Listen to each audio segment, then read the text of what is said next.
네, 증인은 아까 그 5일 저녁에 국정원장이 사퇴를 요구했다가 6일 오전에 다시 태도를 바꿔서 뭐 우리 일이 다 그런 거 아닙니까? 같이 일해봅시다라고 말했다고 했는데 6일에는 이미 그 저희가 지금 소추인 측에서 부동의해서 증거 자료를 제시할 수 없지만 국정원장은 이미 5일 저녁에 그 6시 반경에 후임 1차장인 오우룡과 만났고 6일 오전에 이미 오우룡에 대해서 1차장 선임이 결재가 된 상황이었습니다. 그런 상황에서 국정원장이 증인에게 같이 다시 일해보자라고 말할 수 있는 건가요? 그거는 저한테 물어보실 게 아니라 국정원장한테 물어보시는 게 맞을 것 같고요. 저는 당시에 뭐 전반적인 네, 부분에 대해 알겠습니다. 프로세스를 이해할 수 있는 위치에 있지 않았습니다. 또 하나는 아까 말씀하신 네, 같이 알겠습니다. 일해보자고 하는 부분은 두 사람이 얘기한 게 아니라 2차장, 3차장, 기조일장이 다 있는 자리에서 얘기한 부분이라는 부분을 리마인드 시켜드리겠습니다. 네. 그리고 아까 방금 그 제 주신문에서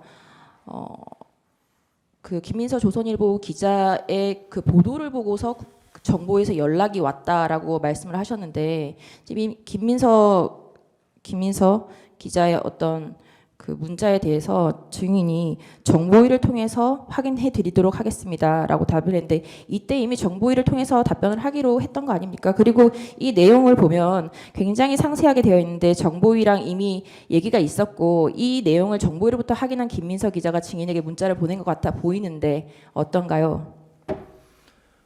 조금 올려보십시오. 오전 11시 13분이면 이미 그 신성범 정보위원장으로부터 전화를 받고 나름대로 정보에 가기로 했던 부분이고요. 네. 증인은 계엄 당일인 2024년 12월 3일부터 5일 경질되기까지 이재명, 우원식, 박지원, 기타 민주당 의원과 전화, 카톡, 텔레그램, 기타 메신저를 이용해서 연락한 사실이 있나요? 우리 변호인께서 제 통화 있나요? 내역까지 다 조회를 하셨던데 이미 다 알고 계신 거 아닙니까? 아직 회신이 오지 않았습니다. 있나요? 한번 회신 오면 확인해 보시죠. 의제 125호증 제가- 다시 일을 재생해 제가 주십시오. 의제 여기가 125호증의 일을 재생해 재판정이긴 주십시오. 저기 변호인님, 제가 피의자로서 검사에게 조사받는 거 아니지 않습니까? 지금 증인이잖아요. 네, 죄송합니다. 지금 무슨 얘기를 네. 하려고 그러냐면 저는 사실은 준엄한 헌법재판소에서 증인으로 호출하셔서 당연히 국민의 의무로 여겨온 겁니다. 저 지금 공직자가 아니고 무직인 개인입니다. 그런 상태에서 재생해 주시죠. 시간이 갑니다. 그런 그 증인의 어떤 통화 내역 조회까지 하면서 이런 부분에 있어서의 증인의 위치에서 증인하는 것이 맞나 하는 부분에 있어서 상당한 부분에 있어서의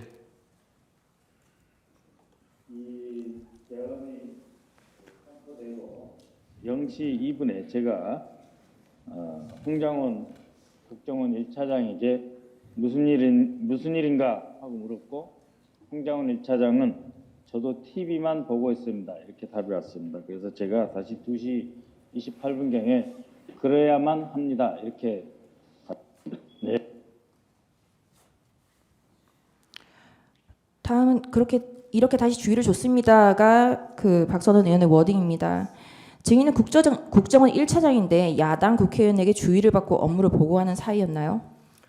야당 국회의원이 아니고요. 정보위 간사입니다. 제가 보기에는 어느 부처도 마찬가지고 어느 기관도 마찬가지지만 해당 국회에 있는 상임위에 예를 들면 국정원 입장에서는 정보위하고는 수시로 정보위원회를 열고 때로는 정보위원장이나 정보위 간사들이 어떤 현안에 대해서는 뭐 물어본다거나 어떤 자료를 요청하는 이렇게 왕왕 있는 부분입니다. 네, 그럼 6일 날 정보위에 출석하라고 연락이 된 의원은 누구인가요?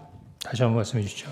증인이 6일 날 정보위에 출석했지 않습니까? 그때 정보위에 나오라고 합의를 진행한 의원이 누구냐고요?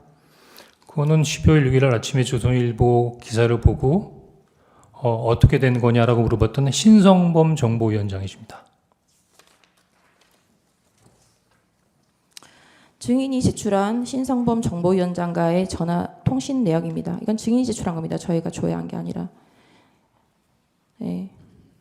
예.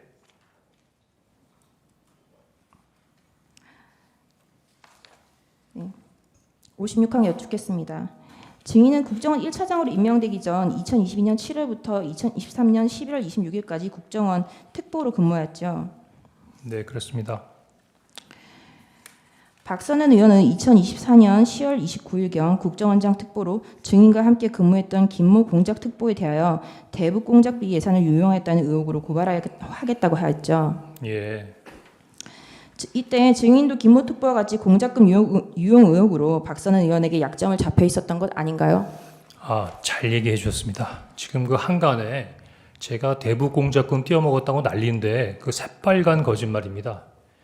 지금 제가 만약에 100억 넘는 대북 공작금을 띄어먹었거나 홍콩의 호화 빌라를 가지고 있거나 제가 해외를 담당하는 차장이기 때문에 해외 거점 운영하는 부분에서 돈을 모아서 위에다가 상납했다는 부분의 얘기까지 네, 증인 묻지 않은 보수 유튜버들이 얘기하고 있는데 만약에 제가 그랬다면 검찰총장까지 하신 우리 대통령님께서 저를 국정원에 2년 반씩이나 두셨겠습니까?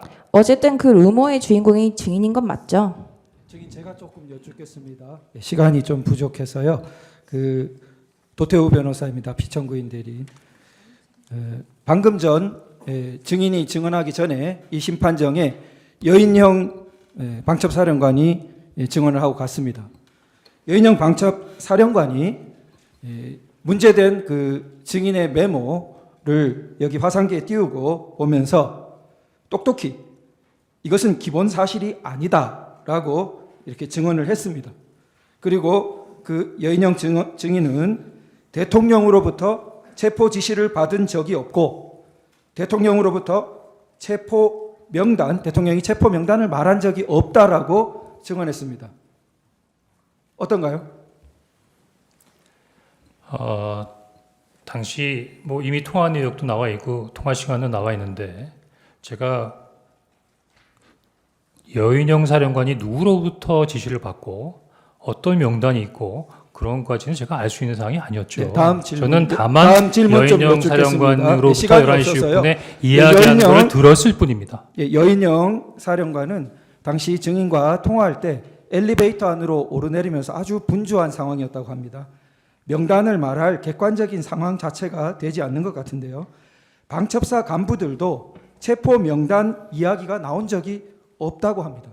그리고 증인의 체포 명단을 보면 아주 다양한 사람들이 기재되어 있는데 널리 알려져 있듯이 방첩사가 출동한 것은 단 두 방향, 국회와 선관위 관련뿐입니다. 증인이 명단에 열거한 그 수많은 사람들이 국회와 선관위 방향과 연결된다고 말할 수 있나요? 아니요. 저는 뭐 특별한 연관성을 갖고 한 게 아니라 여인영 사령관이 불러준 명단을 받은 거고요. 그럼 우리 변호인께서는 그 10명, 10여 명의 명단을 제가 지어냈다고 생각하시는 겁니까? 네. 제가 12월 6일만 하더라도 네, 제가 하는 부분에 대해서 많은 의혹을 제기했지만 지금 제가 이미 방첩사에서 똑같은 명단이 확인됐다고 언론에 나왔던데요. 다음 질문하겠습니다. 네. 송준호 변호사입니다. 증인은 지난번 국조특위에서 김성훈 경호차장 만난 사실 있죠? 김성훈 경호처장 만난 적 있죠. 같이 그때 출석하 있는 증인으로 같이 있었습니다. 예.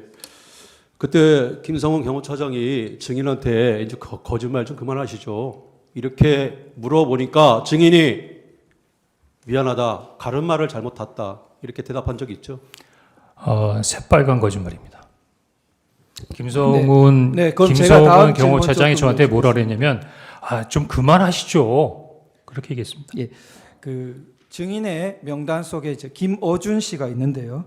이 그 피청구인 대통령은 선관위만 이야기했고 여론조사 꽃 경우에는 알고 난 다음에 중단시킨 것이 있습니다. 그런데 이 그 여론조사 꽃 경우에는 그 출동한 인원 자체가 선관위와 관련되어서 선관위, 과천 그리고 관악 그 다음에 연수원 세 곳과 여론조사 꽃 이렇게 여인영 사령관이 말하고 있는데 그렇게 묶였기 때문에 IT 요원들이 간 것입니다. 그렇다면 그 증인의 이런 명단과는 관련이 없어 보이는데 어떤가요? 변호인님, 제가 이 관련된 부분에 대해 작전을 지시하거나 아니면 책임지는 책임자가 아니지 않습니까? 다만 도와줘라 라고 하는 말씀을 듣고 뭘 도와줄 건가를 물어보기 위해서 전화를 했고 그때 그 여인영 사령으로부터 들은 이야기를 그냥 전하는 겁니다. 그게 옳은지 그른지도 제가 판단할 수 있는 부분이 아니고 그냥 들은 이야기를 전하는 겁니다. 예, 제안합니다.